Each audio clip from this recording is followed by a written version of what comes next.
Tafsir Al-Azhar, Quran Surat An-Nisa ayat 100 bagian kedua. Dan adalah Allah itu pengampun lagi penyayang. Allah akan memberi ampun dosa dan kelalaian selama ini sebab si muhajir telah menentukan sikap hidup yang baru.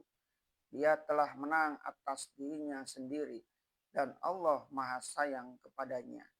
Sehingga dia akan selalu dituntun kepada hidup yang lebih baik. Untuk menjadi cermin perbandingan tentang sebab turun ayat ini, kita salinkan beberapa riwayat.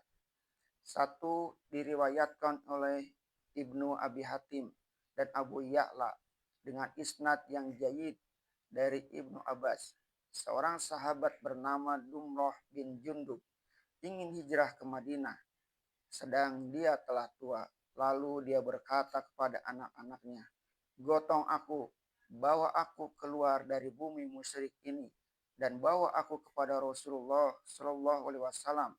Dia pun digotong menurut wasiatnya, tetapi di tengah jalan dia mati sebelum sempat bertemu dengan Rasulullah Shallallahu Alaihi Wasallam.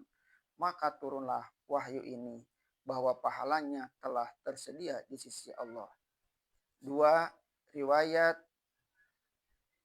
menurut riwayat Ibnu Abi Hatim juga diriwayatkannya dari Sa'id bin Jubair bahwa seorang sahabat Rasulullah SAW bernama Dumurah Az-Zarqi.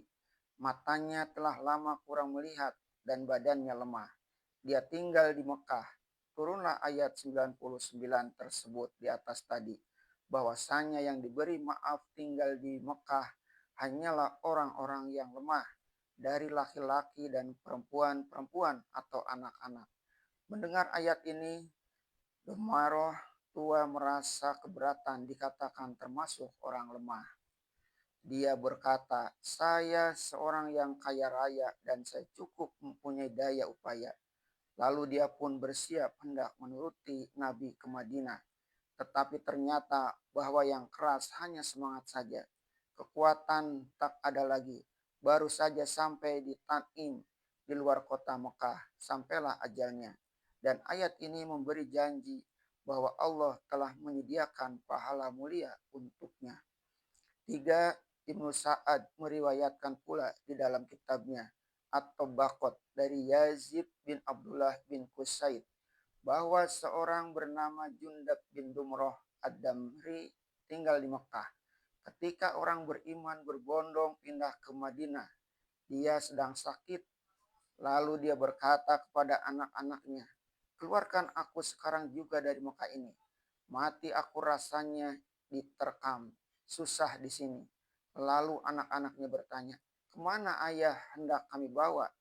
Dia memberi isyarat dengan tangannya menunjukkan Madinah karena ingin hijrah pula. Permintaannya dikabulkan oleh anak-anaknya, tetapi sampai di kampung Bani Gifar, dia mati. Keempat, tersebut juga dalam riwayat lain dari Abdul Malik bin Umair bahwa Aksam bin Saifi, seorang pemuka Nasrani dan ahli hikmat Arabi terkenal, mendengar Rasulullah telah datang membawa wahyu ilahi ke dunia. Lalu untuk menjelaskan duduk perkara, diutusnya orang menghadap Nabi, menanyakan siapa dia dan apa isi ajarannya, dan lain-lain. Setelah utusan itu kembali, Aksam berkata kepada kaumnya, "Lebih baik kita segera berangkat menemui Nabi ini. Ini bukan perkara kecil. Dia menyuruh umat menegakkan budi dan mencegah kebobrokan akhlak. Mari kita ikuti dia.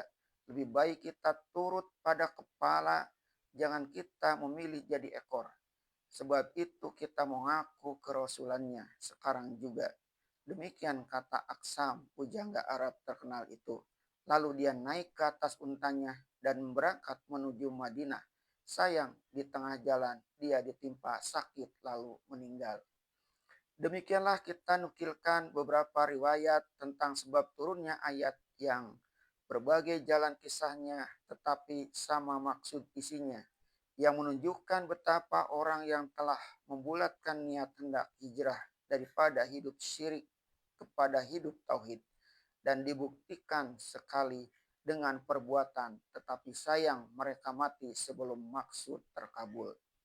Ayat-ayat ini telah memberi kita pegangan teguh tentang nilai suatu niat dan mulianya suatu cita-cita. Yang penting bukan lagi diri kita, tetapi cita-cita kita. Bukankah di dalam suatu perjuangan bergelimpangan syuhada yang demikian? Kalau seorang masih mengingat harta benda dan rumah tangganya atau dirinya sendiri, tidaklah akan maju langkah menuju cita-cita tali. Harta benda, anak cucu, dan diri sendiri jangan menjadi penghalang bagi tercapainya cita-cita itu. Janganlah pula dihitung cita-cita dengan umur. Banyak cita-cita belum tercapai padahal kita sudah mati.